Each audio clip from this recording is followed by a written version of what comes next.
Welcome to Bookclub no Kiseki. I am Sam Allman. I'm David Bernard Hauk. And I'm sorry.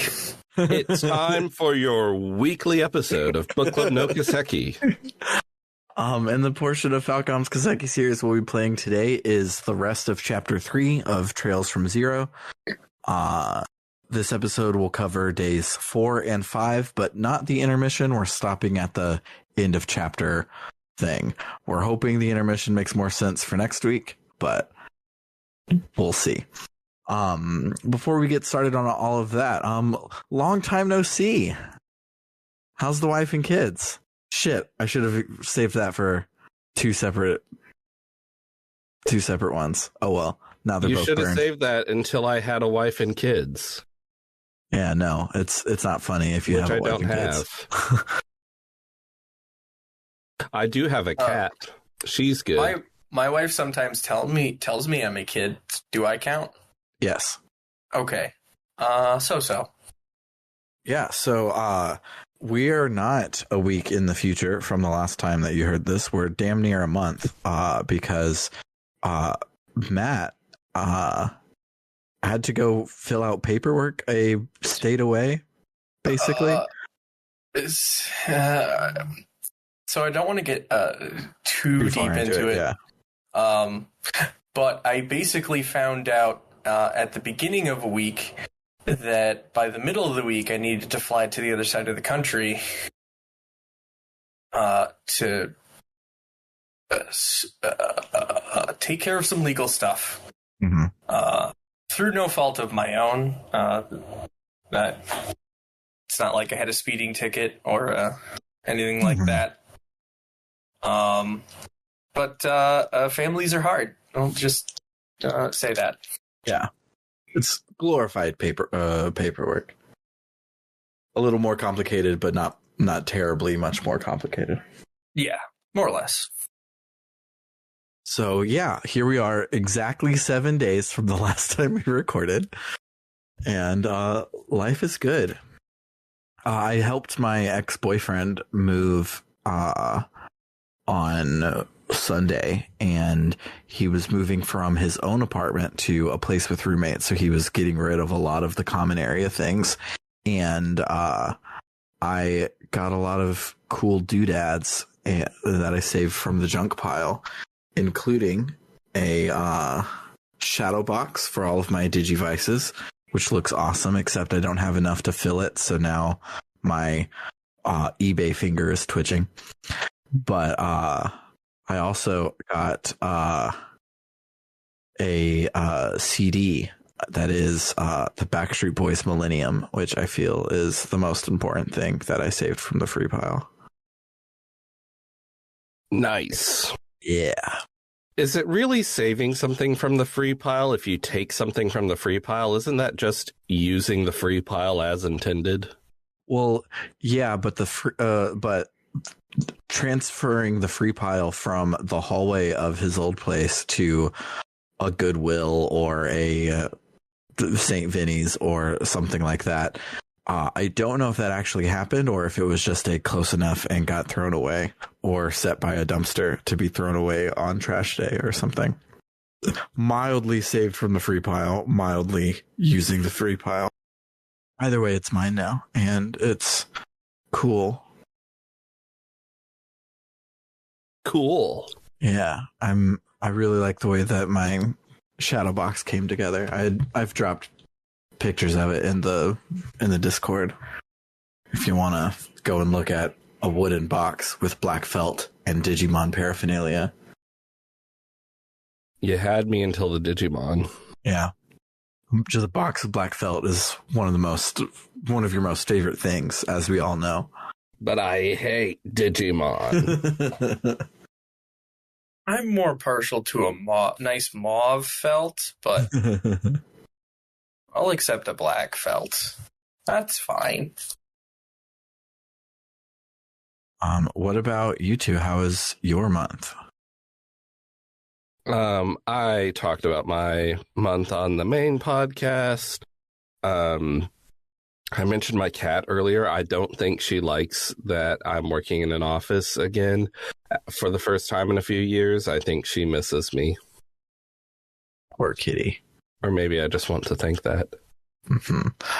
I miss her. I think you're allowed to think that. I think that's fair. Speaking of cats, so my cat has been stressed as hell since we got her back from Matt, and most of it's because there's a 3-year-old boy in this house, and 3-year-old boys and cats just don't usually get along. And so she was like peeing on everything and having a big crisis of stress. And so when I got my own room, I moved her in with me to have her food and her cat box in my room, so she can have like a sanctuary. And so I've been calling it kitty rehab, and it's working too good. While I was working the other day, my work desk is like right next to her cat box. She just comes and just is using the cat box like right in front of me, like locked eyes with me, just like, oh, we're this close now. Like I'm just going to piss while you're staring at me. And she would do that to me too, because we had to do the same thing because we had 2 like kittens. Mm-hmm. Or like I had her set up in my office, and she would like sub-audible cat sound at me until I'd look at her, and then she'd go. Yep. She's a freaking nutcase. So I'm glad she's comfortable around me, but she could have stayed skittish with the whole pissing in front of me thing. I would have been fine to not heal that skittishness. I like cats. Cats are really cool. Cats are really cool. I almost acquired a 4th one the other day. That's too dangerous for you. Yeah, but they were kittens. So we've got the one extremely old cat now. Mm-hmm. And 2 younger cats. Mm-hmm. But baby cats. Baby cat. Baby cats are good cats. Thankfully, they all got adopted before I got there. My cat is a former feral cat, and so I never knew her when she was a baby, and I don't know how cute of a kitten she was. I assume very, but I will never see her as a kitten. Should use that TikTok AI filter that shows you your younger self, based like de-ages your face, and put that on your cat so you can see. I don't think I'll do that. Yeah, don't actually do that. But yeah. Anything else you want people to know about your life before we dive in? No. Cool. So let's listen to more than 30 seconds because Falcom is nice to us. Falcom music, and then we'll get started talking about the plot.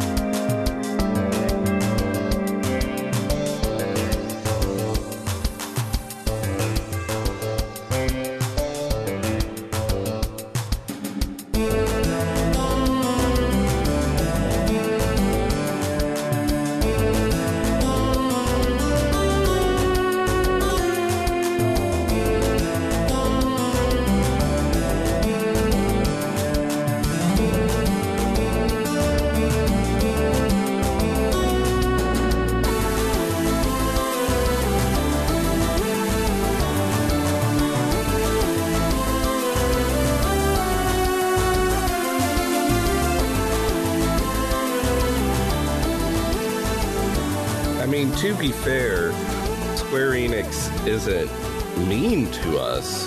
We just fear them. We fear them a lot.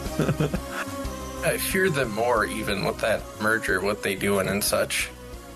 Yeah. Oh, the restructuring thing with Luminous. Yeah. Is that what they're called? Yes, Luminous. Well, not anymore. Luminescent. Any hoozle. So, when we last left our heroes, they were working during the big Crossbell anniversary party festival thing. And they did something on day 3, and I don't remember what it was. They had a whole big thing with Ren. That was on day 3? Yeah, and then she gives them the invitations. That's day 4. That's what we're about to talk about. Oh my god, this is the problem when it takes a month. Because, like, yeah. Okay. Well, the spoilers. Spoilers. Ren's in this episode. Let's see. Day 3 was... it was a big thing with Ren, but it was the other big thing with Ren. It was the hacker battle with Ren. What? Remember the hacker battle? We went down and... That was during the festival? Yeah, that was the very last thing that happened. I don't believe you. It is right here in the wiki, and wikis are never wrong. Wow. Yeah, that was the very last thing that we did. So yeah, it's been exactly 7 days since we last recorded. So day 4 starts, and we get to work until noon, quote unquote, to do side quests. But the important thing that happens is we get a urgent request to find a missing boy. The request comes from Hayworth. I'm forgetting it. Harold Hayworth, the purple-headed guy that we've seen around. He gave us a ride in his car a couple chapters ago. So Harold and Sophia, his wife, tell the Triple S that they haven't been able to find Colin, that he ran away from him during the parade. They were like watching, and they turned and like to ask him if he liked it, and he was gone. So we split up to search for him, and we have to talk to every NPC in every screen of the town. Eventually we run into Ren, and she offers to help us search. She's like, "Oh, I'm actually a subject matter expert on being a kid that likes to chase shiny things, so I can help you out." And we're like, "Perfect, awesome." So we eventually do locate Colin, who had wandered out of the city into a truck to ride way down the road to get out of the truck to chase butterflies, only to be surrounded by monsters. But when we show up, the monsters are kind of like far away from us, and we're like, crap, like he could get hurt before we get there. And Ren like hulks out and is like, fuck nah, and she jumps over there super fast, takes out the one that's closest to him, so that gives us time to get over there and have our little boss fight with the monsters. After the fight, Ren is like holding Colin really tight and is like, you're safe. Everything is fine. And he starts crying, and she's like, shit, I shouldn't have gotten involved. I just wanted to look. I didn't mean to touch things. I'm sorry. I'm getting out of here. And so we head back to Triple S headquarters, and we put Colin in one of the beds to rest, and we're like, hey, Ren, his parents are on the way. They probably want to thank you. And she's like, no, I can't talk to them. And Lloyd's like, why? And she's like, it's complicated. But and he's like, okay, well, they're downstairs, so you hide in the closet. That's totally fine. We'll just deal with everything.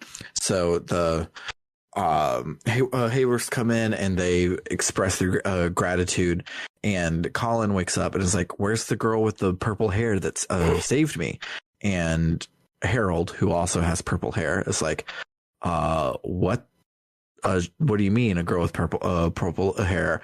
And the wife is like, oh, it might be like a guardian angel, our daughter come back to take care of our son or something. And we're like, what the heck is going on?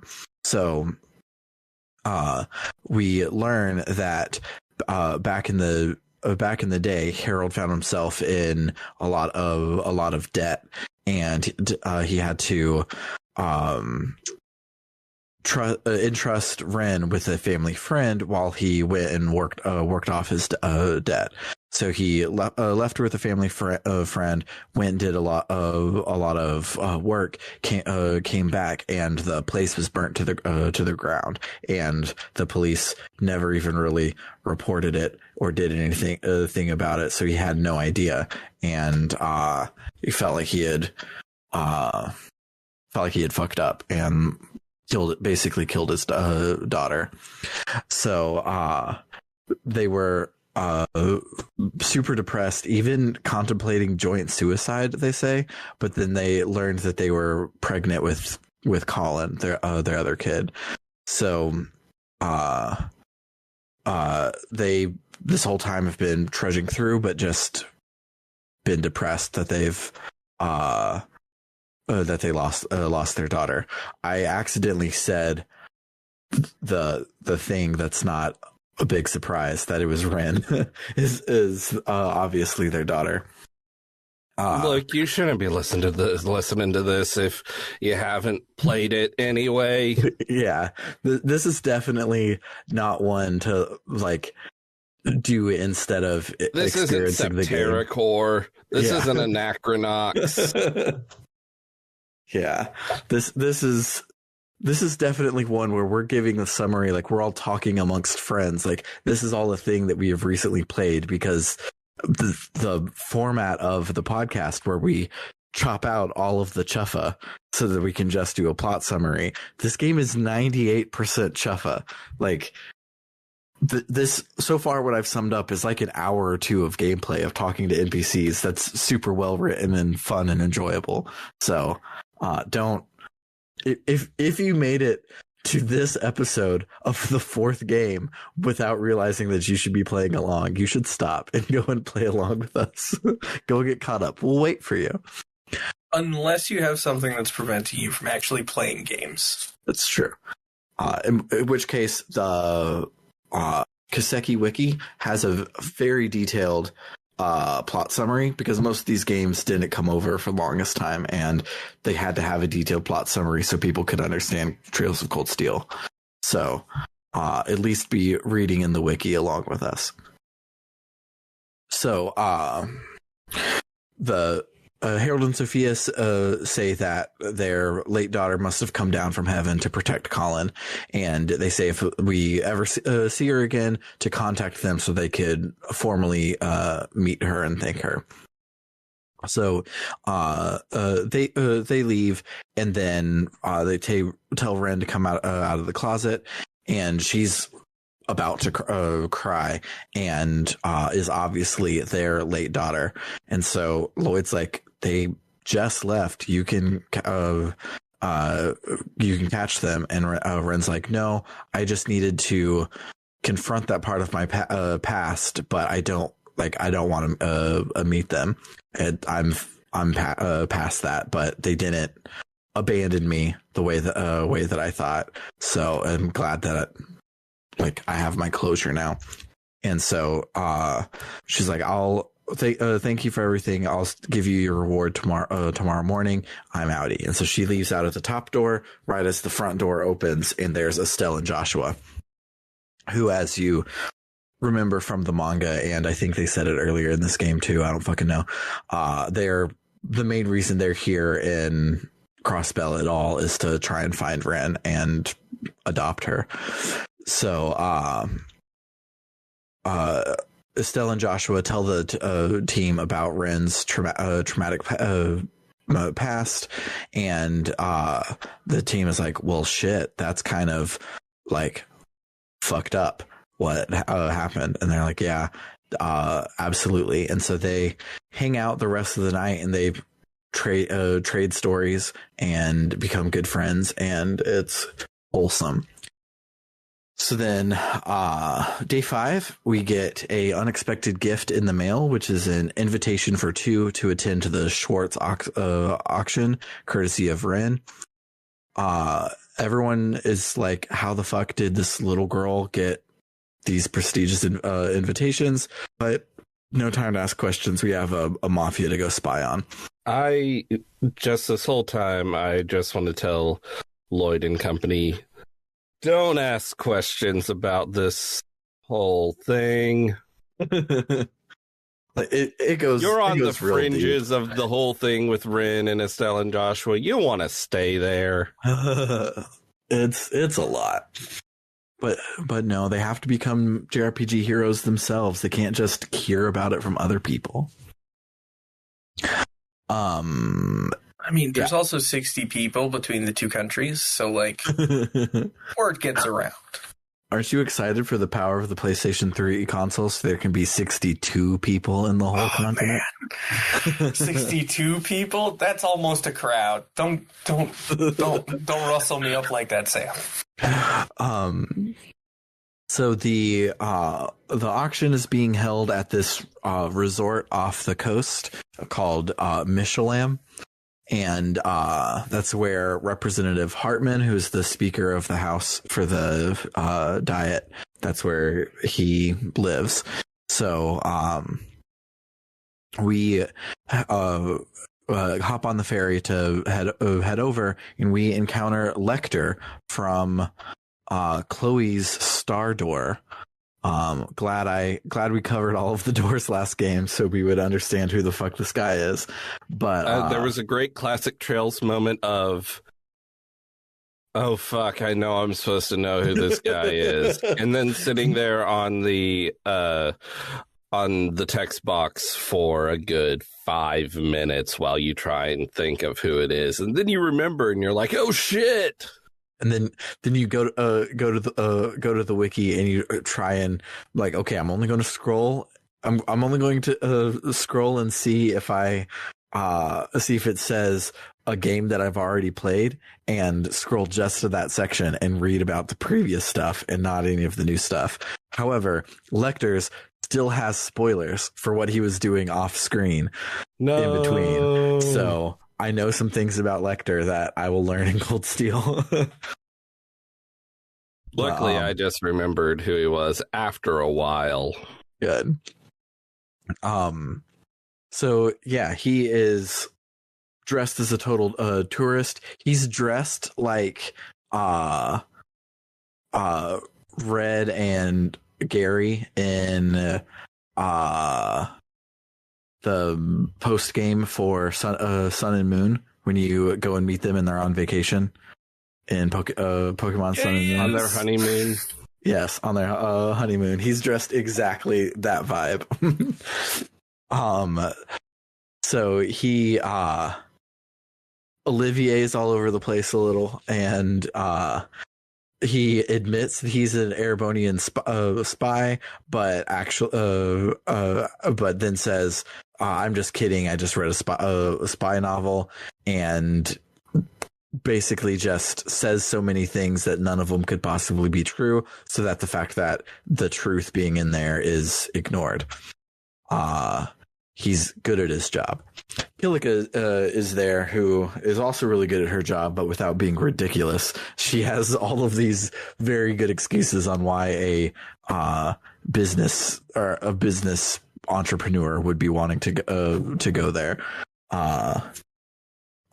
Jimmy mentioned in the Discord I couldn't remember last episode what she said she was doing, but I knew it wasn't an entertainment guru, and she started the Californian FBI is what she was headhunted for. So yeah, she is federally bureauing her investigation all right now. She's even more of a cop than we are. She's a fed. There's a slight difference. So we get to the resort, and Lloyd hears a voice that like takes over the whole screen, makes the screen go black with giant letters. It just says "Find me," and nobody else hears it. We go to the hotel to plan our next move, but all of the rooms are booked, and we're like, we just need a private place to talk. And then there, of course, is Wazy, the head of the blue team in the gang war. What are they called? The Testaments? Testaments. That's correct. And silly. Yeah. Turns out being a gang leader is his night job. His day job is being a man whore. And like literally. And so he's there as an escort for some rich lady. He says that he actually has come to this as an escort a bunch of times. So we learned that our invitation will get us in, but a lot of people know who we are because we're cops, and Lloyd is wearing a jacket that says CCPD on the back. So it's kind of obvious that we're not who we say we are, so we need to go get disguises. So we go to the boutique, and you can pick who's coming with you. I picked Ellie. Did anyone not pick Ellie?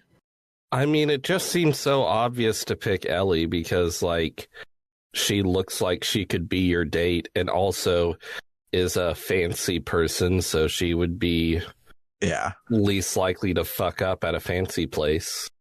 Yeah, the other two party members definitely felt like the taking Barrett on the date option, where it's there for silliness or mechanical things and not... I don't know if that choice gives you more detective points when you turn it in or not, but I believe the only difference is you get more affection points with the person you take. Yeah. There are several spots in the game where you choose one of the three people to do something with you, and you get a bunch of affection points with them. What affection points do, I don't know. Yeah, who knows? There's probably flavors. But of I know ending. you want them. Yeah. I'm gonna look something up before I say something. Cool.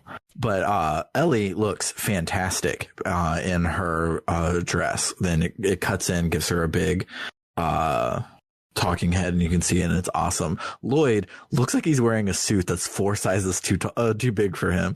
He looks ridiculous. Like he's going to the prom. It is ridiculous how stupid he looks. Turns out he's wearing his cop clothes underneath it, as we find out later, because he is a cop first and foremost. But yeah, it looks ridiculous. But he gets a pair of glasses too. Yeah, the glasses look cool. And yeah, the glasses actually look good. Yeah, the suit looks really bad. The glasses look fantastic. So we head over to the mansion, and basically right as we get inside, Lloyd hears the voice in his head a second time saying, "Please find me." The guests have a free run of the place, but there's 2 rooms you can't get to. One is Hartman's personal quarters, and the other is the room where they're holding all the auction items.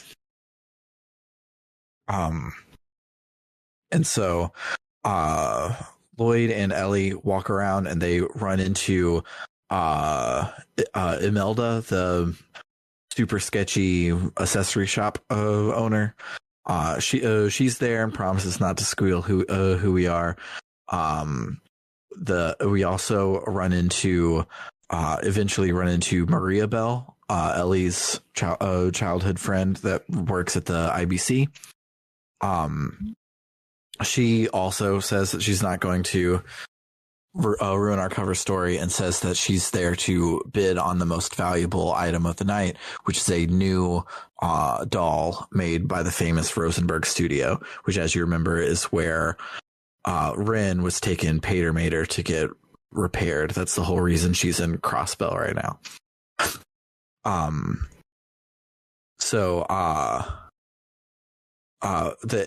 We also see that didn't happen to me. The notes say they run into Garcia, who isn't fooled by their disguises, but they run into... What do you mean that didn't happen to you? That's the scene where you meet Maria. Yeah, but I didn't read it as he isn't fooled by their disguises, or him. I heard him be like, I guess he's like, you seem awfully familiar. And then Maribel's like, fuck you. Yeah. And then the scene ends. Yeah, he doesn't then like follow you, and then later in the boss fight, he was like, "Oh, I didn't think it was going to be the cops. I thought it was going to be Hey You that showed up." So, different read on the scene, but yes, you do run into Garcia, who's there. So he lets slip that Hayu's hired assassin is supposed to be there, and sure enough, right when the auction is about to start, Wazy shows up and is like, "Hey, all of the guard dogs outside have been drugged and knocked asleep, so something is going down. You should probably investigate." And he comes with us, joins the party, in fact, and he's good. So we make it up to the room where all of the auction items are being stored, and sure enough, Yin, which as you remember is our friend Rixia, that's her real name from the play, but we don't know that yet. We the players know that. We the cops don't. So Yin shows up, and we're like, "Stop!" And she's like, "No, y'all should go check and see what's being auctioned." And so Lloyd's like, we are trying to find evidence of criminal activity, so let's go check that out. So you go into the auction room, and there's a big obvious chest that none of your party members go to look at. They're all looking at stupid props on the side, and so you go to look at the giant chest, and you use your lockpick to open it, and there's a girl inside. Child. There is a child. There's like a 12-year-old child inside. Human child. She wakes up. Lloyd at first thinks that it's the doll. I was like, wow, this is a really realistic one. But then she wakes up and starts talking, and she's like, "My name is Kia. I don't remember what happened to me. Why am I in this box?" And Lloyd's like, "Oh, cool. This is a kidnapping. We're going to fight kidnapping with kidnapping." Yeah, we're going to rescue you. And so we get bespoke sprites of Lloyd carrying Kia, which is probably not a Dragon Quest reference, but I'm going to say that it is. It's probably a reference to the fact that he's carrying Kia in this scene. Yeah, which is a Dragon Quest reference. I have to wonder if Lloyd, when Kia introduces herself, if Lloyd can tell that she is pronouncing the A capitalized. Yeah. Probably. He probably can smell it. Japanese isn't a tonal language, but the way that she says it, it sounds capitalized. So we make our way out. There's a cute scene where we're trying to find a way out. We stumble into a room where Lecter is, and he distracts the guards so that they look away from us, which gives us a chance to escape. After we run and we're fighting our way out of the mansion, we get our party back together, but then we're surrounded. But then while we're like, fuck, we can't get out. There's too many of them. But then a giant chakram shuriken from off screen comes by and like takes out a bunch of the dudes so we can run away. We try to make it to the ferry, but because we were held up by those dudes, we miss it. So we're like, shit, what do we do? And we're like at the end of the dock, and Garcia shows up and is like, I'm here for a boss battle, and I'm going to take out Randolfo Orlando, pointing at Randy.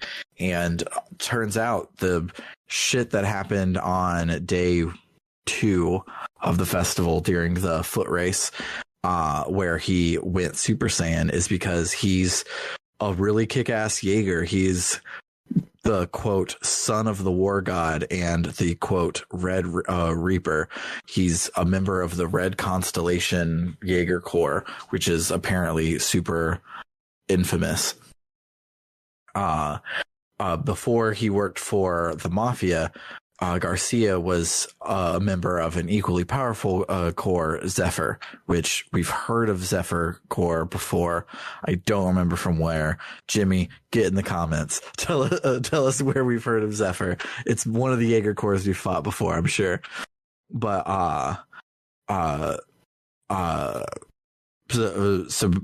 after our boss battle, but before the Randy versus Garcia boss battle, Sergey and Zeit arrive on a speedboat and help us make a retreat.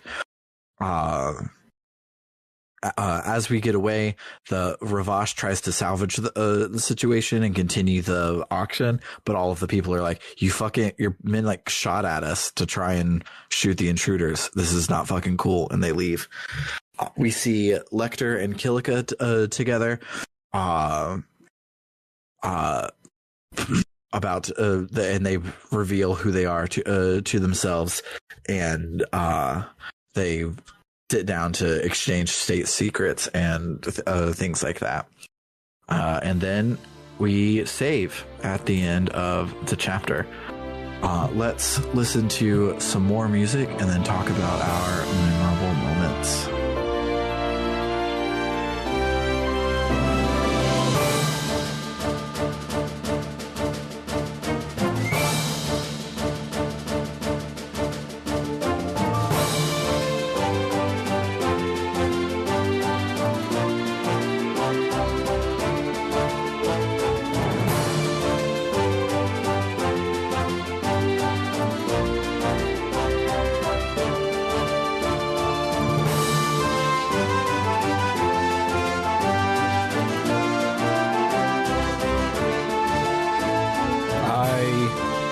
When these Trails games have a real hard boss battle in them. Yeah, Garcia was real hard. I was woefully underprepared for him. I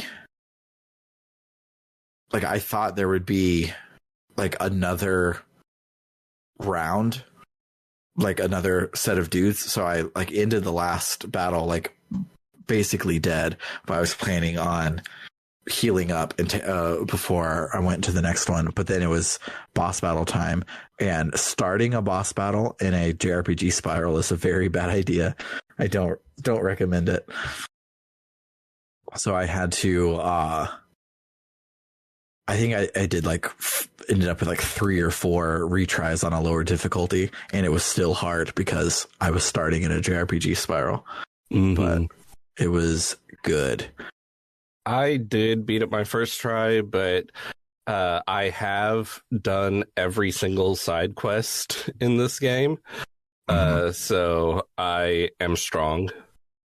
Yeah. But it was still hard. Yeah. Speaking of side quests, the cool, interesting one that you're supposed to do on day 4. I don't know if there was a cool, interesting one on day 5. I decided to not do any of them.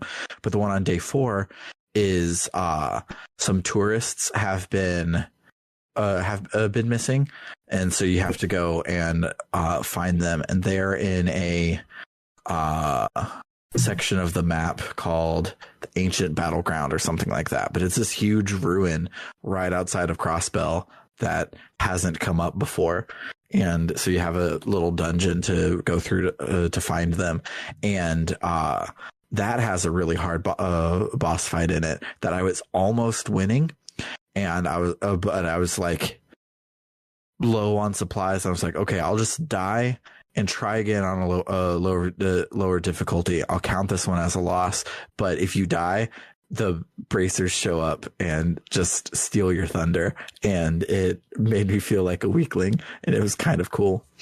On day 5, I'm looking at a list of side quests to refresh my memory. On day 5, there is a side quest where there is a giant statue in the city hall, and you get a request from City Hall saying that there's a problem. So you go there. The statue is missing. Phantom Thief B stole it. You have to go around and solve a bunch of riddles, by which I mean you look up the answers to the riddles because these riddles are fucking impossible. And you end up going to the McDowell Manor, and the statue is just in a room there. It's bigger than the door, and it's just in there somehow. And don't question Beau Blanc's methods. Yes, but some shipping company people pack it up and take it back to the city hall. It's silly and good. Yeah, I love Beau Blanc. He's my favorite. He's my favorite Olivier of the 4 different Oliviers we've met in this series so far. I hate him so much. There's also a side quest in Mishalem where or Mishalem stars. There's also a side quest there where you talk to a guy and he's like, "Fuck, I lost my engagement ring that I was gonna use to propose." And you go around, you find 3 different rings laying on the ground.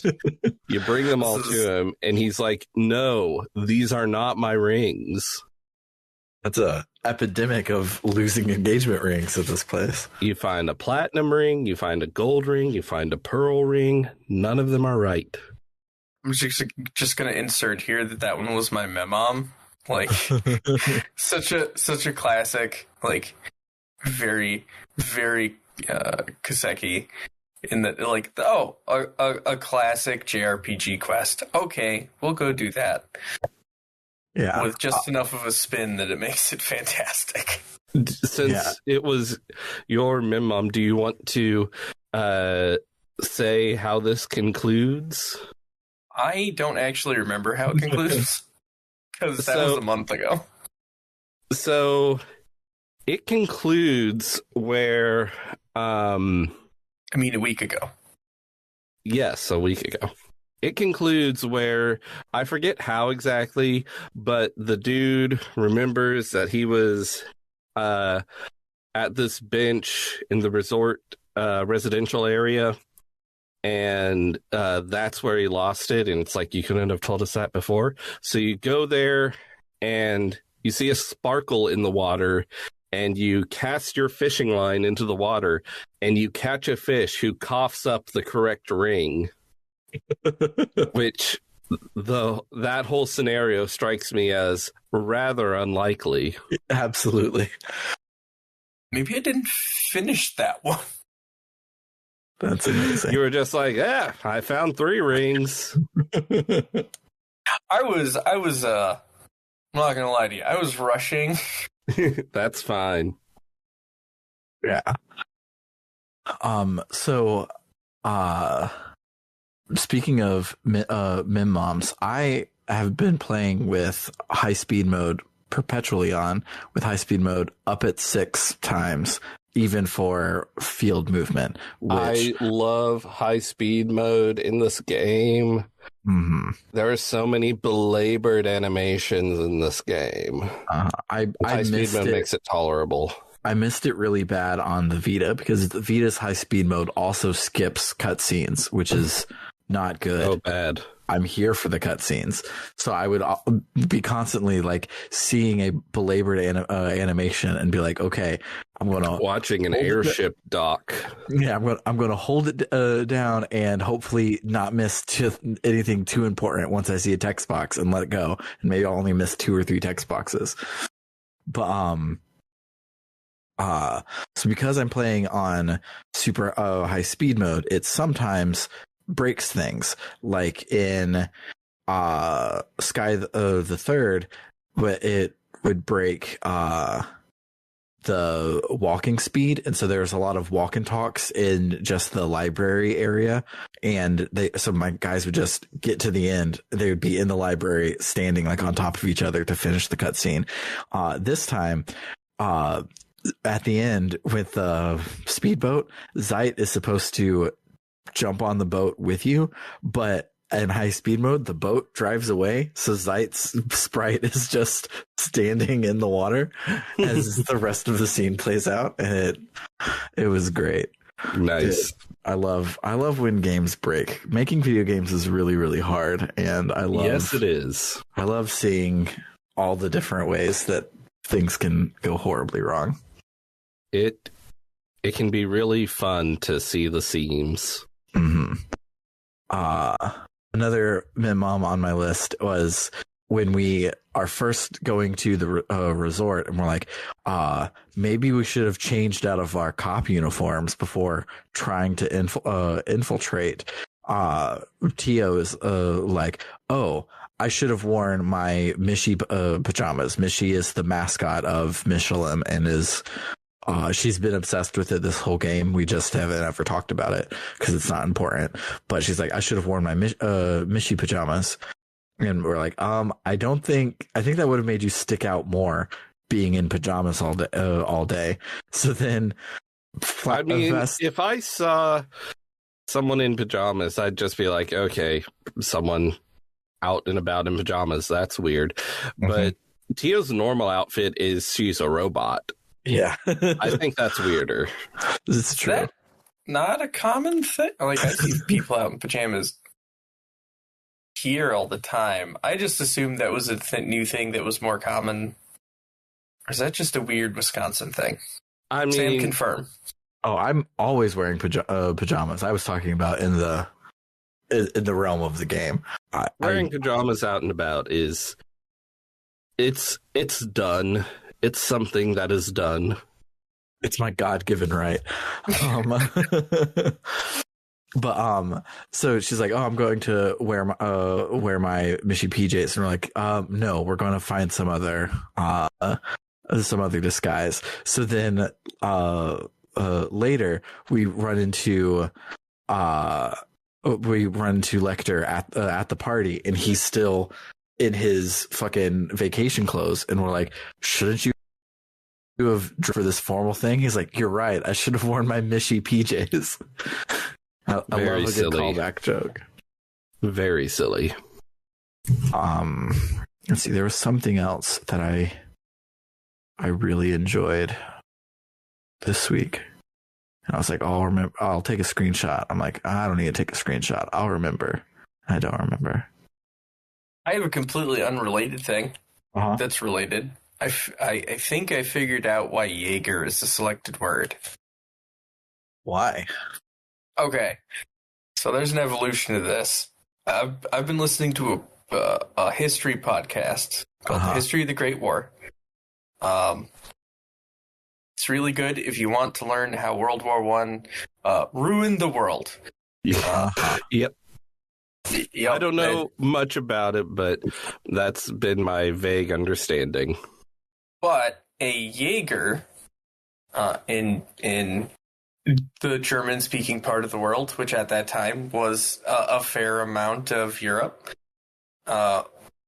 was a light infantryman, like skirmisher thing, but whose civilian job. And I'm trying not to lift this straight from the wiki, but I had to look it up because I found it out like mid-podcast. I was like, I should remember this, and then a week happened, and I forgot. But their civilian occupation is usually like hunting or forestry or trapping.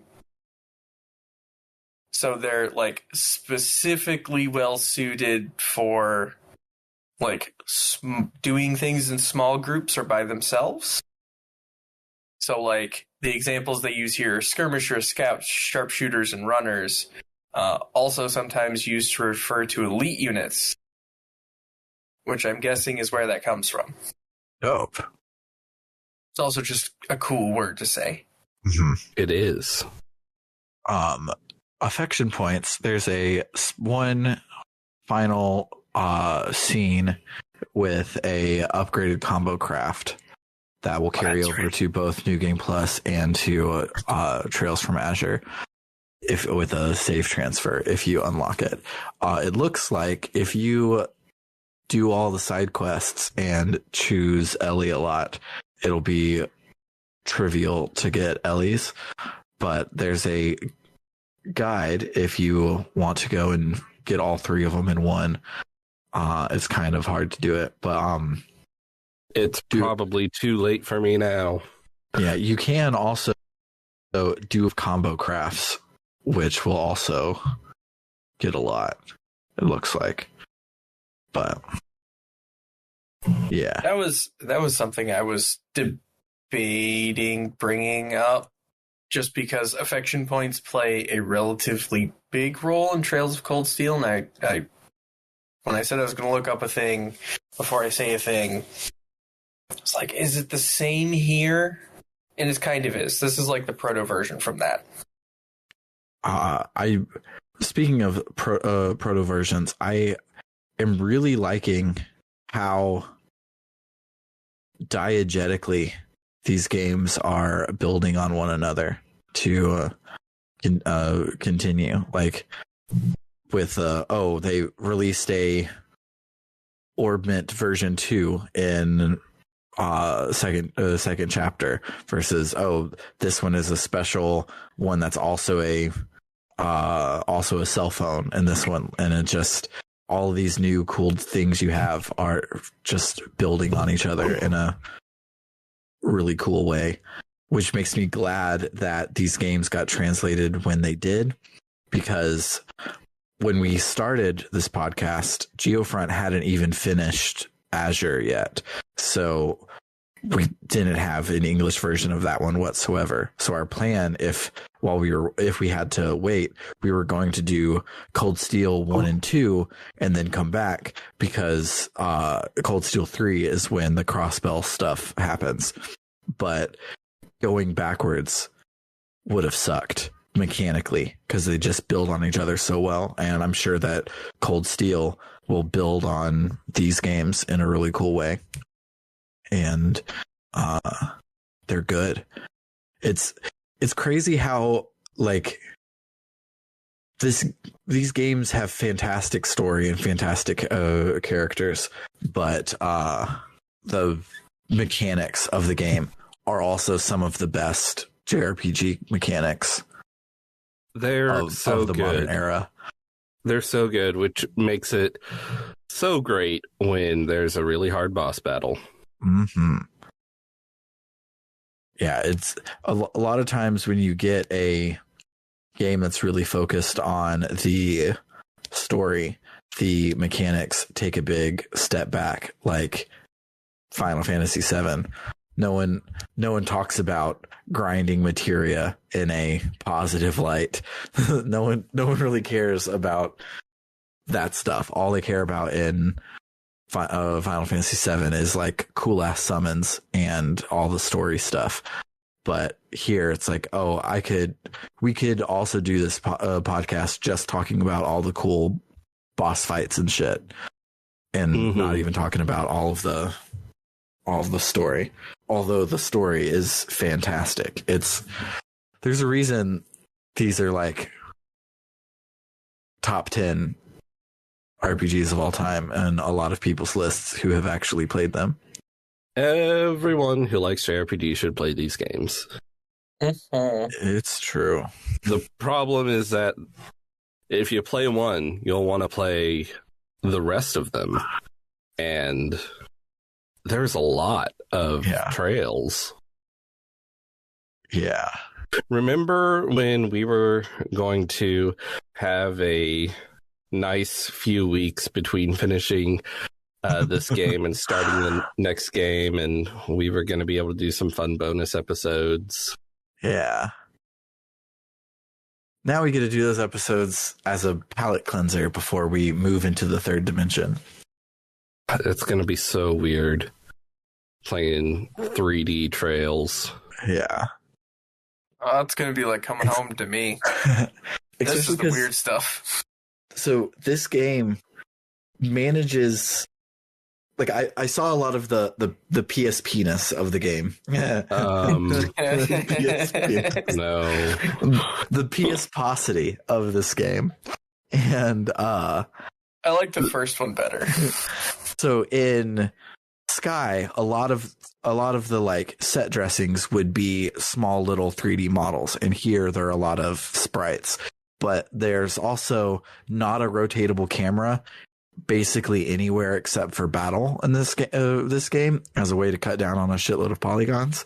And they managed to make that seem like an improvement because they now are taking pages out of like the Final Fantasy 7, 8, and 9 playbook, where they're like, okay, we have to pre-render these backgrounds, so we're going to have cool camera angles, and so they're for all intents and purposes pre-rendered, even though they're slightly 3D. So they have bespoke camera movements as you're moving through it, and it's interestingly framed and shot to make it feel like the graphics are better, even though as you look through it, it's worse.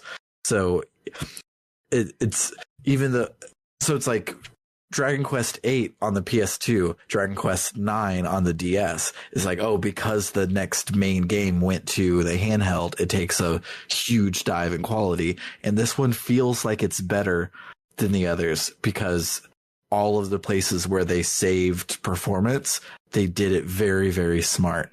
And it's really good. This game is very, very pretty. Oh, I remember the thingy. It was a graphics thingy. This is supposed to be the most high-class resort in the entire world, and it has the tackiest fucking light of their logo bouncing around on the floor in the main thoroughfare of their hotel resort, and I loved it so much. Yes, it was funny. But yes, the authored camera angles are fantastic in this game. I love when you're running down a road and you like cross a bridge and the camera moves on its own to show you a cool angle of it. It's so great. And yeah, the environments are a lot easier to navigate and much more manageable than they were in Sky, because we were saying the third dimension, Trails in the Sky, is a 3-dimensional game, of course. But yeah, the huge environments where you have to rotate the camera to see everything was just a bit much to deal with. And they can do a lot of cool stuff because things are hidden, like hidden chests. So if you don't have I can see chests on my mini map, materia, you might not see it, but it's like, oh, this house looks like it butts up against this cliff, but there's a little room back there, and there's a chest there. If you could just rotate your camera constantly, you would just rotate your camera to see if there's anything behind the house. And so it's really good. It's technically worse than the previous game, but they put their whole pussy in it, and it's fantastic. They put their whole PS penis in it. They put their whole PS penis in this game. I don't like that I said that. And I've been Matt Jorgensen. Also, the new art style is good. It's both not the original art style from Sky, and it's not the Evolution art style that I saw on the Vita for Sky. It is close to Evolution, but different, and I like it a lot. I like the big chonky brushstroke outlines of everybody. I was admiring Estelle's new portraits this week. They're good. It is a little weird to me seeing, after 3 games of seeing Estelle and Joshua drawn one way, seeing them drawn a different way. But part of me is also just like, they're a little older now. You get a new art style when you grow up. Yeah. Also, to remind myself what the old art style looked like, I Googled Trails in the Sky portraits, and the first image is a comparison of the original Sky Evolution and Zero Azure styles, but the second one, the first image that is just straight up a portrait, is this. which is a really good choice. My favorite original art style is Style Portrait. So good. Yeah, I like this game. I like this game series. I like Falcom. Me too. I need to play more East games. Me too. I can say that East's newest and second newest are quite good. So I've heard.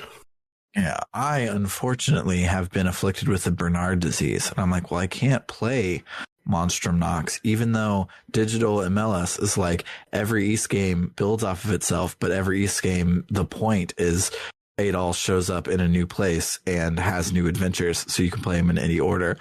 However, I'm like, I need to play Origins, so then I can play Calcetta, so then I can skip 5 because there's not a canon version of 5 yet, and then go back and play 6, and then play 7, and then play 8, and then play 9. The thing is, they're all probably great, so I want to play all of them. Mm-hmm. I've only played 1 and 2 in Origins, or Origin, not Origins. Yeah. It's a singular origin. Yeah. And it's real good. Yeah. The Origin engine, which Origin 3 and 6 are in that engine, is real good and real fun. It's like a busier Zelda style of a game. It feels like Zelda going around doing stuff, but you then do a lot of more fightings. A lot more fighting.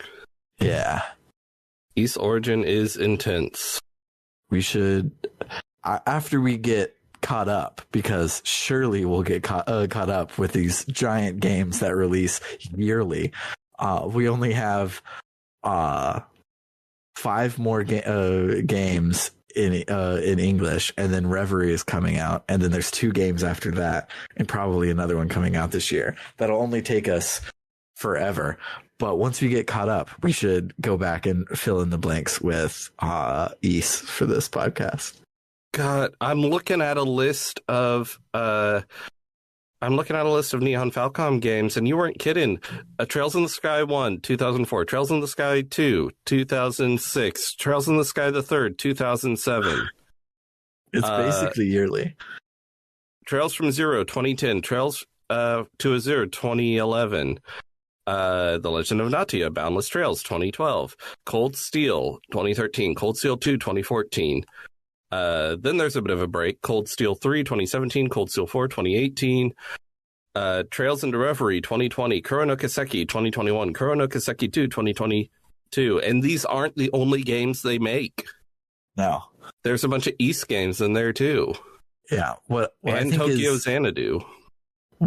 So I have many times bemoaned why don't JRPGs make Majora's Masks, where they take their engine and they just make a new game, the way that Crash Bandicoot 1, 2, and 3 came out like a month after each other back in the day. Like, just do that. You spend all this time building an engine, just make more, keep going. And Falcom has been doing that so that they can make these giant games. So the first 5 Trails games are all in the same engine, and then the next 4 are in the same engine, and then Reverie and Kuro no Kiseki are like an evolution of that engine. They're like a 0.5. So it's like they really have made 3 games, but they've made content every year in those 3 engines, which is fantastic. Anywho, we should be done talking about this section of the game. Yeah, we unfortunately will not make it in time for release. The new game releases in 2 weeks exactly, and we have more than 2 chapters left, but we are hoping, knock on wood, for real this time, to do it weekly. So we will be charging through this game and starting on the new one shortly after. So next week we will be playing the intermission as well as chapter 4, and then the week after will be chapter 5, and the week after the finale, and the week after that Trails to Azure prologue. So I think that's all she wrote. This series is a timed exclusive for our Ko-Fi supporters. So if you're hearing this on the podcast feed, head on over to www.rpgbook.club, where there will be a few extra episodes waiting on you when you donate. This particular time, only the exclusive episodes will be waiting on you because it's accidentally been a month. But we also have membership tiers now. So if you donate $1 more a month, you are our Gadabout tier, where you get access to these episodes a month early, as well as can donate on. You can vote on the polls. Right now, we have one up for Bernard's Autobiographies, either between Skies of Arcadia and Paper Mario. Skies of Arcadia has swept. So we are not playing Paper Mario. Bernard had the idea that I should make Paper Mario fans mad so that they vote out of spite. So Paper Mario is losing because it's a trash game, and Color Splash is the best game to ever come out in the Paper Mario series. Go prove me wrong by voting on our poll. I mean, your actual opinion is that Sticker Star owns. So you don't need to lie. I do think that Sticker Star owns. I do not think it is the best game in the series. I think it is cool that someone made a RPG that is bite-sized levels, like you can get in a platformer. A pick up and play RPG is unheard of, and they managed to do it, and I think that's really cool. But I do not think it's better than the 2, now 3 traditional RPG stories. Anywho, if you update your donation to $5, that's the Warrior tier, where we shout out your name every episode, kind of like this. Shout outs to Floris, Kaldron, Freddie Rodriguez, Bernie L. Taylor, A. Ron 524, Anthony Lerma, Vimk, Jfro Prime, and Doho. And then if you update your donation to $20 or more a month, you also get get a one-sentence plug of your choosing. Currently, we have 2 luminaries. Our first one is Eliza Tantivy, who wants to shout out nanoreno.org. So nanoreno.org, which is starts today when you'll hear this, assuming I remember to put it up tomorrow, and a month ago for those of you hearing it in the podcast feed. But it's a visual novel game jam where you make a visual novel over the month of March. Our other luminary, Carr, is a dentist, so his shout out is not for a game jam, but for your own mouth.